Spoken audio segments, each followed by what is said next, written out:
নমস্কার বন্ধুরা, আমার চ্যানেলে তোমাদের সকলকে স্বাগত জানাই।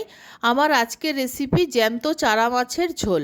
কাটোয়া ডাঁটা দিয়ে ঝোল রান্না করব। মাছগুলো কেটে ধুয়ে পরিষ্কার করে আমি নুন হলুদ দিয়ে দিলাম। নুন হলুদটা মাছের গায়ে খুব ভালো করে মাখিয়ে নিচ্ছি।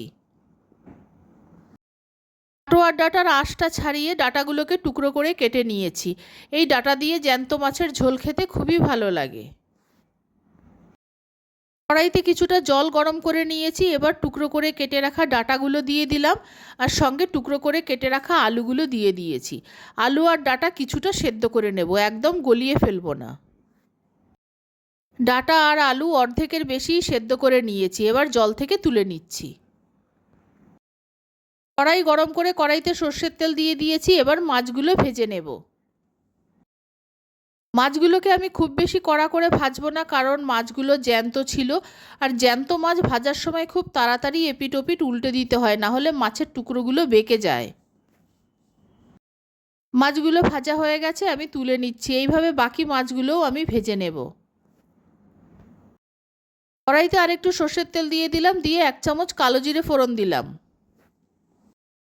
কালো জিরাটা একটুক্ষণ ভেজে নেওয়ার পর একটা বড় সাইজের কুচানো পেঁয়াজ আমি তেলের মধ্যে দিয়ে দিলাম। পেঁয়াজটা হালকা লাল করে ভেজে নেব। পেঁয়াজটা অল্প ভাজা হয়ে গেছে, এবার দুটো টুকরো করে কেটে রাখা টমেটো আর 2-3টে কাঁচা লঙ্কা কড়াইতে দিয়ে দিলাম।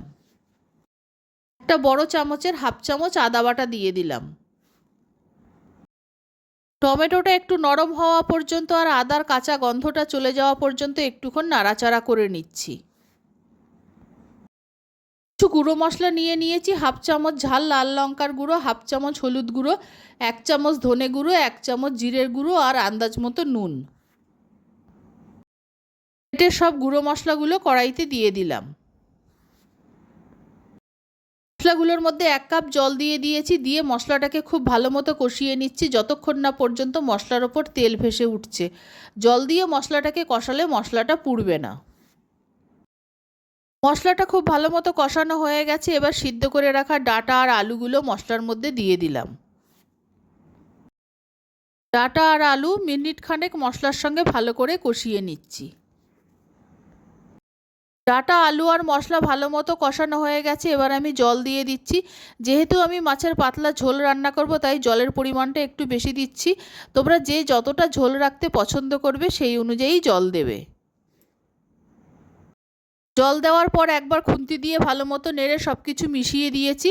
তারপর ঝোলটা ফুটে ওঠার পর আমি ভেজে রাখা মাছগুলো দিয়ে দিচ্ছি। ভেজে রাখা সব মাছগুলো ঝোলের মধ্যে দিয়ে দিয়েছি।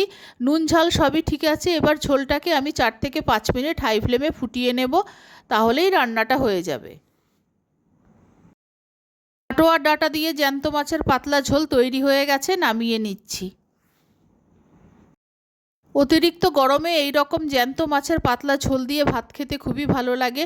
আমার এই মাছের ঝোলের রেসিপি ভালো লাগলে আমার চ্যানেলকে সাবস্ক্রাইব করার, লাইক করার, শেয়ার করার অনুরোধ রইল। আর আমার নতুন পুরনো সকল বন্ধুদের আন্তরিক ধন্যবাদ ও ভালোবাসা জানিয়ে আমি আমার ভিডিও শেষ করছি।